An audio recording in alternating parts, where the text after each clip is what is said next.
So sieve number 12. So let me see how much is this. Okay, so, all right, another few pages. All right, number 12, regarding the outhouse. So the outhouse is, for those who do not know, it's a restroom outside, right? Outhouse. Regarding the outhouse commentary, it is questionable whether the law of Beis Hakisei refers to here, referred to here applies to the bathroom on today. Igros Moshe and Evan Haezer. So what is the difference between outhouse in the olden days and out bathroom? So in the outhouse, this it's like a hole in the ground, and there is like a structure around it. So all of this excrement, all of these things are going to stay there forever. I mean, are going to stay there for now, right? It's staying there. So in our bathroom, once you flush, there is no such a thing, right? So some people go stringently because it could be some residue, some this and that, whatever. So that's a different matter. But our laws is not exactly like outhouse, but let's learn anyway. So one more time, regarding an outhouse, even if it has walls and does not contain any excrement. Interesting. I'm not sure how is it possible. We're going to see. One must distance himself from it. 49. The excrement has been cleaned out. So okay. One must distance himself from it. So commentary.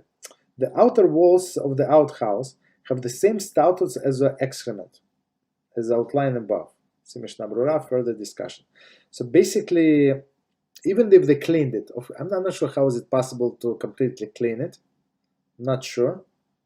I would say it's not possible. But even if it's possible somehow to clean it completely, so still the walls have the status of this excrement. So he has to distance himself from these walls. Of course, there is no smell for him, as we said, it's clean.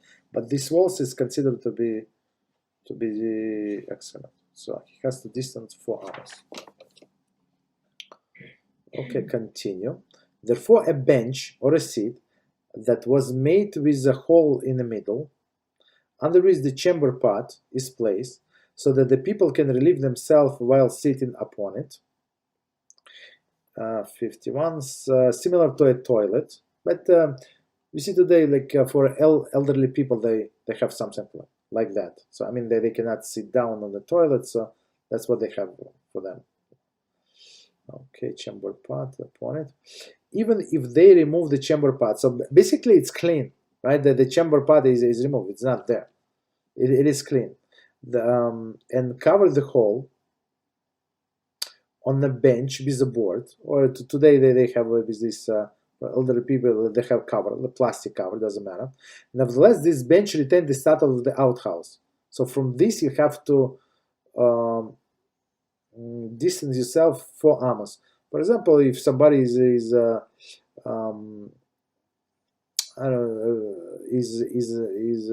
nurse in a nursing home, or he's visiting somebody in a hospital, and it's time for mincha, and he has to pray, and that's the only time he has to pray now. So he has to make sure. So I think it's very practical example that there is no such this chamber pots right around. And before engaging in sacred matter, one must remove it from the house or a room, or completely cover it. Okay, because as we said, so it's considered to be like status of the chamber pot itself. Even though there is no excrement, everything was removed from there. However, in the case of a chair designated for sitting and covered with a cushion upon which to sit, and only when necessary the cushion is removed, and one would relieve himself there, and there, after which the cushion would be replaced. In this case, one can be lenient and not regarded as having the same status as the outhouse. So basically, we're talking about, of course, it's an olden days. So somebody, let's say this elderly person, or maybe even rich person, would have this chair with a hole in the middle, right? So if he needs to go, so he would go like he would remove this cushion, go number 2. Somebody would remove it, this chamber pot, take it out, stuff like that. He would put his cushion back, maybe like put some board on top to cover the hole, cushion on top. So it's not considered. It's not the same as a chamber house, right? Outhouse, no problem.